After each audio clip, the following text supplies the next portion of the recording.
Everybody, welcome back to another episode of Shifty's 49ers Talk. In this video, we are previewing the Week 17 matchup between the San Francisco 49ers and the Las Vegas Raiders. There is a lot to talk about, so let's not waste any time, guys. Let's jump right in.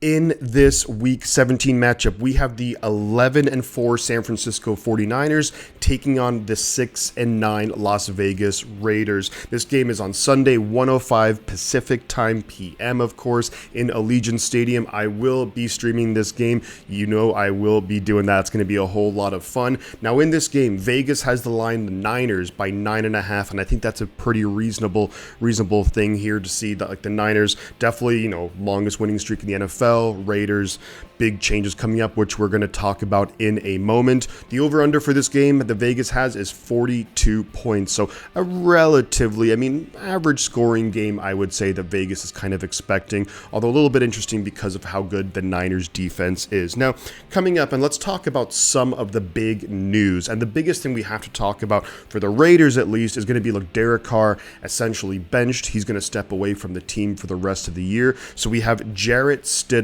starting at quarterback, and that's going to be very interesting. Stidham is a former fourth-round pick. We're going to talk about him a little bit later too, but this Raiders offense, to me, wasn't really the issue. I think the Raiders defense really struggled. I think they just had really bad coaching as well. And you're not going to get rid of Josh McDaniels right away. But yeah, I think it's just been a bit of a bad luck year.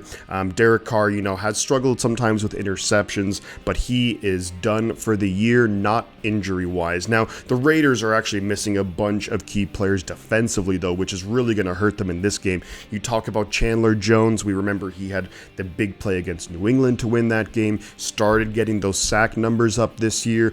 Their leading tackler, Denzel Perryman, he's not going to be here. Rocky Ya-Sin, one of their really, really good cornerbacks, he's going to be out as well. So there's a lot of players who are missing, we'll say, for the Raiders, and that's going to be a really, really tough thing. Now, at the end of the day, the Raiders their season is over.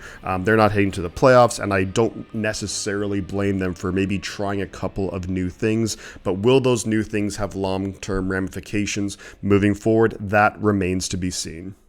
Now, let's take a very brief look when it comes to some of the team stats here. And in this video, I'm going to focus more on the Raiders. I think the people who watch this channel, the people who are 49er fans, we know what we can do, but we're going to focus a lot on the Raiders in this video here. And looking at them offensively, they're actually middle of the pack. And that's why earlier I said the offense hasn't really been the issue for the Raiders. I think they're moving the ball pretty well, and they have, you'll see, and we'll talk about some of their players specifically later, but they're putting up some really big numbers. Now, here's the thing, and the issue with the Raiders is defensively, they're a bottom 10 defense when you look at yards per game and points per game, so that's never a good start.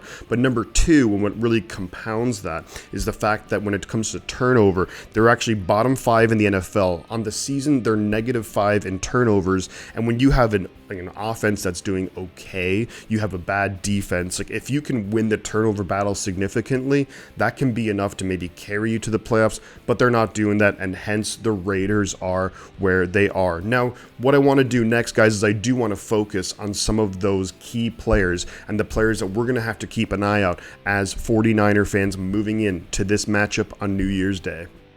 To me, the first player that I have to talk about when it comes to this game is going to be Josh Jacobs. Now, Josh Jacobs has had a crazy good year. Look at his numbers, and we're going to walk through a little bit of them right now. Overall in the year, 1,900 all-purpose yards so far. Should easily get over that 2,000-yard mark by the end of the year, assuming he plays both the last 2 games. 11 total touchdowns. So when you look at his rushing, though, he's over 1,500 rushing yards, 5 yards per carry, which is really, really good when you're running it at that volume. But he is the number one, the leading rusher in the NFL. And before this season started, who would have guessed that? I think we all would have bet money on Derrick Henry, Jonathan Taylor, maybe like a Dalvin Cook or someone like that, but it's actually Josh Jacobs, as of now at least, is leading the NFL in rushing. Now, the big thing that if you're the Raiders that you're looking at in this matchup is you're going up against the #1 run defense, and we are far and away the best run defense. It's really, really tough, and with the Niners, we're just getting better in terms of, Javon Kinlaw is back, and I think he's someone who's instrumental, when it comes to stopping the run. Like, the run defense was great even when he was out, but I think that's just such a huge boost. And the big thing that the Niners have is that we have, not only the strength and like the ability to actually just really talented, but also the speed too. So whether we're up against those big bruising backs, whether we're up against those kind of like smaller, shiftier, speed backs, these guys are able to match up to it. And there's actually a stat that I just seen that, the Niners linebacking core is the fastest linebacking core in the NFL. And to me, that doesn't really surprise me at all, especially with how the NFL is going. And that's why we're #1 in run defense. Now, the next player that I want to talk about with regards to the Las Vegas Raiders, I had to stop myself there, is Davante Adams. Like, this guy is just fantastic. All those years in Green Bay, he was phenomenal. Comes over to Las Vegas, and he's had a really, really good year statistically. About 1,300 receiving yards, 12 touchdowns. So when you look at his yardage, number 5 in the NFL in receiving yards, tied for first in terms of touchdowns. Now, the big question, I think, if you're the Raiders is, well, how have the 49ers done against recent #1 wide receivers? So we're going to take a look at the last 4 weeks, how the 49ers did against the other team's #1 receivers. Last week against the Commanders, Terry McLaurin, 4 catches, 77 yards, 1 touchdown. Pretty decent game. The week before that, DK Metcalf, 7 catches, 55 yards. Before that, Mike Evans, 4 catches, 44 yards. It was really Tyreek Hill, who was 4 weeks ago, we're talking about a month ago, 9 catches, 146 yards, and a touchdown. That was the last player who really, really hurt us. And I think that, they're both great receivers in their own right, but I think Tyreek Hill is definitely the more difficult matchup for the 49ers. Plus, I think we're a lot more familiar with playing against a guy like Davante Adams, having, played for Green Bay for so many years that we just saw him so many times. Now, that's not to say that he's not going to have a good game. I think he gets targeted a lot. Like, he is far and away the most targeted player on that team.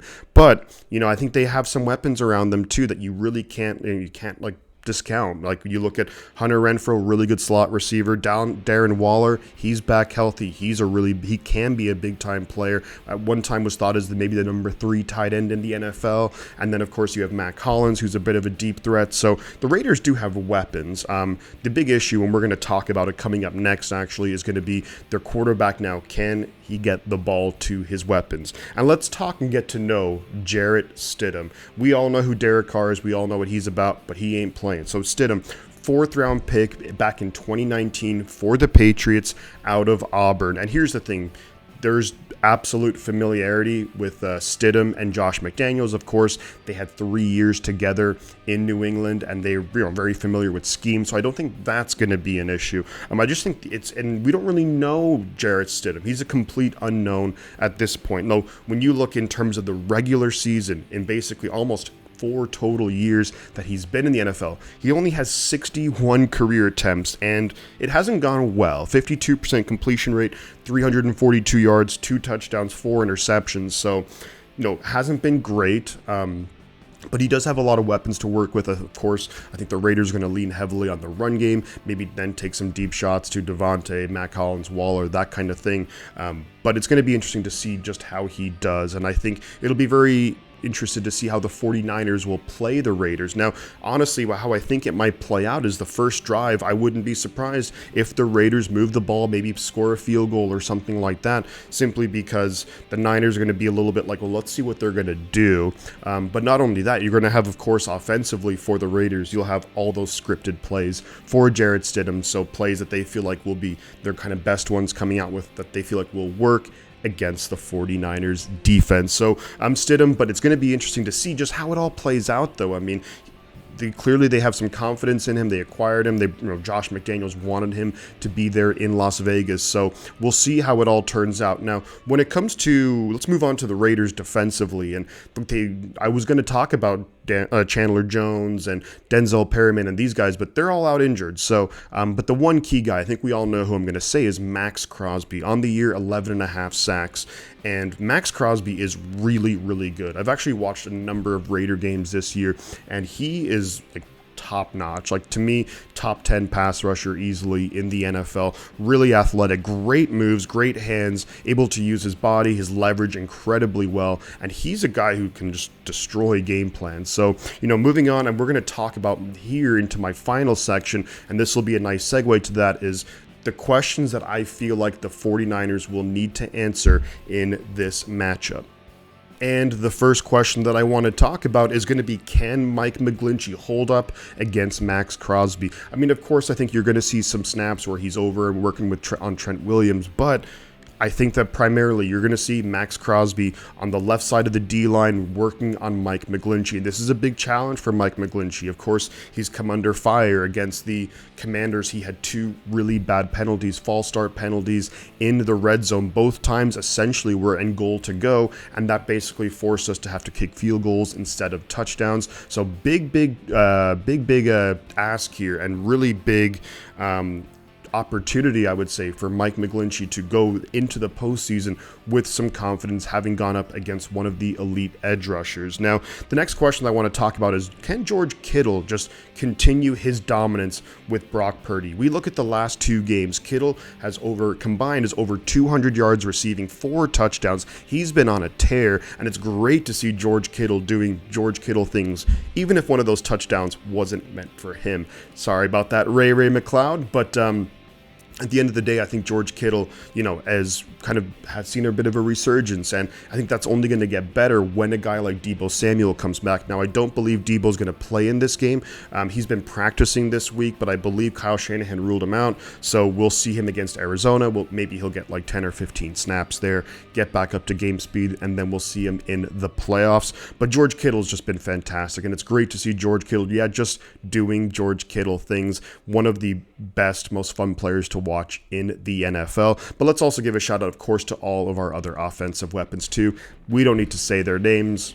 I will. McCaffrey, Ayuk, Jawan. We have Elijah Mitchell coming back, Jordan Mason, use check. It's crazy. So, but the next question I want to ask, and this is actually a really big one, is, can Hufanga, number one, can he avoid the missed tackles? He is one of the league leaders in terms of missed tackles, which is not good by any stretch of the imagination, but also just kind of getting caught out of position. Now, I think Hufanga, and rightfully so, was elected to the Pro Bowl this year.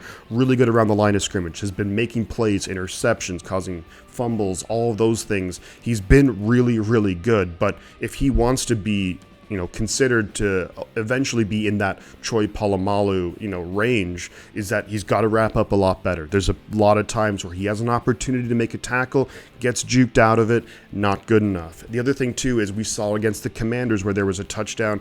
I can't remember who it was to, but in the corner of the end zone, Hufanga, clearly miscommunication there. We've seen that a couple of times this year, so hopefully they can figure that out. I want to see Hufanga have a clear game and still stay aggressive. That's how you become one of the top 5 safeties in the NFL. And the last question that I want to ask is going to be kind of a fun one, is, can Nick Bosa get the 49ers sack record? So if Nick Bosa is at 17.5 sacks, can he get to 19.5 sacks to tie it, or even 20? Now, to me, I look at the Raiders' offensive line, and it's actually okay. There's some players I like on there. I like their guards, Dylan Parham in the draft coming out last year, Alex Bars from Notre Dame, Colton Miller's decent there at left tackle. So I think that it's not going to be a complete piece of cake. The real issue is going to be is we know the Raiders are going to run the football and probably run it a lot, but I think there are going to be opportunities for Nick Bosa. And of course, we'd love to see Bosa get the sack record, but not only that, I do think I'd like to see some of these other guys step up a little bit.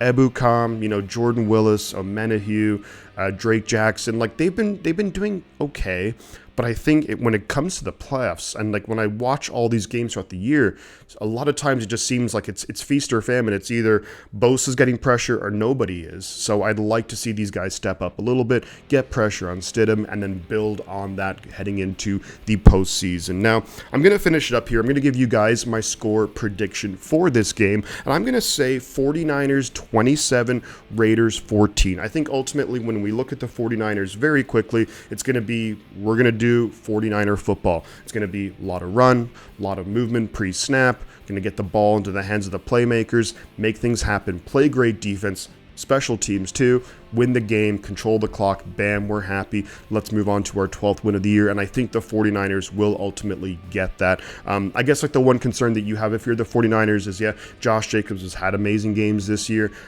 We've seen it against Seattle, a huge game, over 200 rushing yards, and then Stidham, because he's a bit of an unknown, sometimes that can be an advantage, but I do think this Niners defense is good enough to overcome anything like that. So let me know your guys' thoughts in the comments about this game, some of the things that you'd like to see from my previews, like moving forward. Of course, as I mentioned at the start of the video, I'm going to be streaming the game, which is going to be a whole lot of fun, and I'm going to leave it there, but do drop your thoughts in the comment section below about this game. And before I head out, I'm going to say two things. The butt counts. I'm going to catch you guys on the flip side.